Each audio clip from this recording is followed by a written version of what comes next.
The Carter family drove up to the old Victorian house. It was a charming place, with its gables and wraparound porch.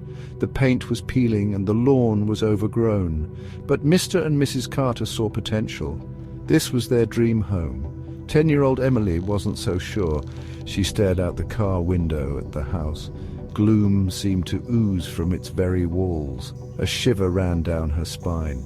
She pushed back the uneasy feeling and tried to be optimistic like her parents. They were happy. She had to be happy too, right?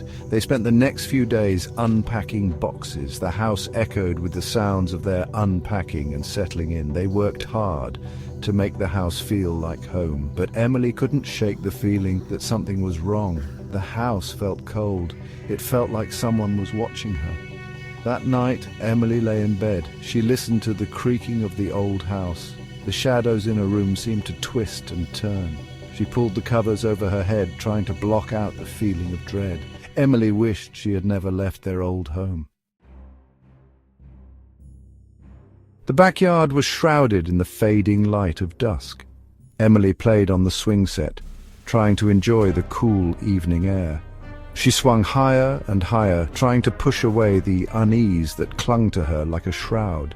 Suddenly, the rusted chain snapped with a sharp crack. Emily tumbled to the ground, landing with a thud. Pain shot up her leg and she gasped for breath. She lay there for a moment, stunned. As she looked up, her eyes widened in terror. 3 women emerged from the deepening shadows of the old oak tree. They were covered in mud, their hair matted and stringy. Their eyes were hollow and dark, yet their lips were stretched into eerie, unnatural smiles. Emily scrambled back, fear gripping her heart. The women glided towards her, their movements strangely fluid and silent. Then, as quickly as they appeared, they vanished back into the shadows. Emily's screams brought her parents rushing outside. They found her sobbing hysterically, pointing to the oak tree. She tried to tell them about the women, but the words tumbled out in a jumbled mess. Her parents exchanged worried glances. They thought Emily's fall must have shaken her up. They comforted her, assuring her it was just a bad dream. But Emily knew what she had seen. As the days turned into weeks, Emily's fear intensified. She started seeing and hearing things. Fleeting shadows in the corners of her eyes, whispers in the dead of night. Sometimes she woke to find muddy footprints on her bedroom floor, even though it was impossible for anyone to have been there. One morning, Emily woke up to a horrifying sight. There was blood on her pillow, not a lot, just a few crimson drops, but it was enough to send a fresh wave of terror through her. She was sure this house was haunted. Section 4. A daughter disconnected. Emily's personality changed. The happy, outgoing girl was gone, replaced by a withdrawn and fearful child. She refused to be alone in the house, clinging to her parents with a desperation that broke their hearts. Her parents were at their wits' end. They tried everything they could think of to help Emily. They took her to doctors, therapists, anyone who might be able to explain her behavior. But no one had an answer. The professionals just suggested she was having trouble adjusting to the new home. One evening, Mrs. Carter found Emily huddled in a corner of her room, her eyes wide with terror.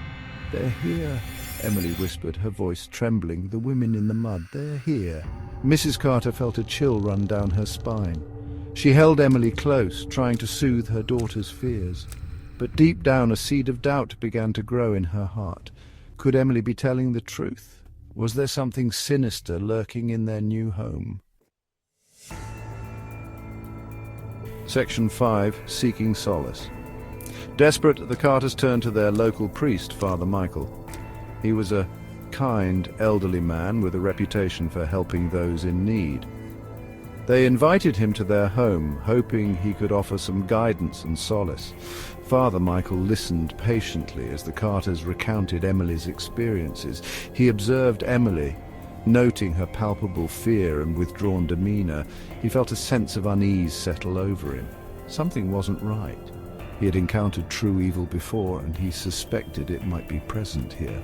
"Let's say a prayer for peace and protection," Father Michael suggested, his voice calm and reassuring. He led the family in a prayer, hoping to cleanse the house of any negative energy.